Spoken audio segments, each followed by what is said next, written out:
A budget minister entrusted with rebalancing France's books in a time of great economic difficulty is guilty of tax fraud, setting off shockwaves. What is more, he lied. Jérôme Cahuzac denied it for months before admitting it.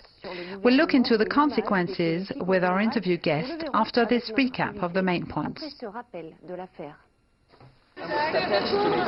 Jérôme Cahuzac's €600,000 denial problem has stupefied France. His admission of an undisclosed bank account knocked the political wind out of President François Hollande. The president had made it his ambition to offer the Republic exemplary behavior. Then came the resignation of his budget minister on the 19th of March, over a suspicion he had hidden some money in a Swiss vault for 20 years. Cahuzac's job had been to eke out €5 billion of additional savings for next year's budget and to squeeze up €6 billion more revenue. French online newspaper Mediapart broke the story last December, publishing a transcript and an audio recording 4 minutes long, in which it alleged Cahuzac had said, before his big promotion, "What bothers me is that I still have an account open at UBS, but there's nothing there anymore, right? The only way to close it is to go. Ça fait chier," it said in French. "I can't send someone else." Cahuzac took libel action against Mediapart, and he swore up and down it wasn't true. He lied brazenly on camera, on radio, in Parliament, in flagranti. "I deny it wholesale and retail," he said. "I deny categorically the allegations on the website Mediapart. I have never, ever had an account abroad."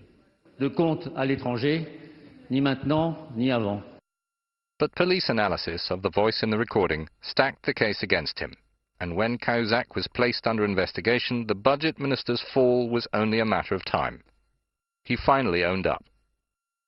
The cardiologist, who had become a plastic surgeon before he became a politician and was appointed to lead François Hollande's socialist clampdown on tax evasion, wrote his mea culpa in his personal blog on Tuesday. Christian Delporte, political historian and media and communications specialist, thank you for joining us to examine this subject in depth. Firstly, what do you think about the 4 months of lying by the former budget minister and his adamant denials, publicly playing at being offended and outraged? This is going to leave lots of marks. This is a disaster for political credibility, which had already lost a lot of value in France. We're also going through a very difficult period economically. The Hollande government wanted to return to moral public discourse, and what has happened is quite rigorously just the opposite. So this political crisis is just getting started. Mr. Cahuzac isn't just anyone. He was the budget minister, someone who is supposed to set an example to fight tax fraud. This throws the government's strict policy into doubt, given that Cahuzac was very much placed in the forefront, was doubtless chosen to reassure the markets. How to explain to the French people they have to make sacrifices when at the height of state power these words are not being respected? Political error goes down badly, especially when ordinary people are having a difficult time. But the lying has been seen as even worse. The French showed this in their reactions this morning. Lying is quite a shared thing in politics. The French are convinced that politicians are constantly lying to them, and here they have the proof, a minister confessing, which is quite exceptional. The opposition, the media, the street are attacking this so-called republic above reproach that François Hollande wanted. What impact will this have on the government and the president?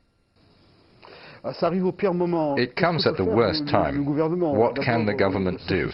First, it can take offense, explain that an individual was responsible, that Prime Minister Hérault didn't know, that the President didn't know. That doesn't mean the president is safe if he didn't know what was going on, thought Cahuzac was not guilty. The government's authority could suffer, since it was already in grave danger in opinion polls. Beyond this case and this government, investigations and scandals have been multiplying in political circles. There is a feeling that everyone is rotten and a demand for transparency. For whose benefit? The French are demanding the truth, yes, but I think in a way that they've stopped believing, and that's the most serious thing of all. We're in a political crisis which has gone so far as to become a moral crisis of democracy itself. I was going to ask you, this discrediting of the political class, is it good for democracy? No, obviously not. It can't be good for democracy. If the Cahuzac case affects the left today, the right is equally affected by other scandals. And the build-up of all of them risks going in favor of those who say that the whole political class is corrupt and we have to try something different. There will be a price to pay at the next elections in 2014, and it will come as no surprise that the extremes, notably the extreme right, make the most of it. Je vous remercie, Christian Delporte. Je rappelle que vous êtes historien, spécialiste de l'histoire des médias et de la communication politique. Merci d'avoir répondu à nos questions. Merci.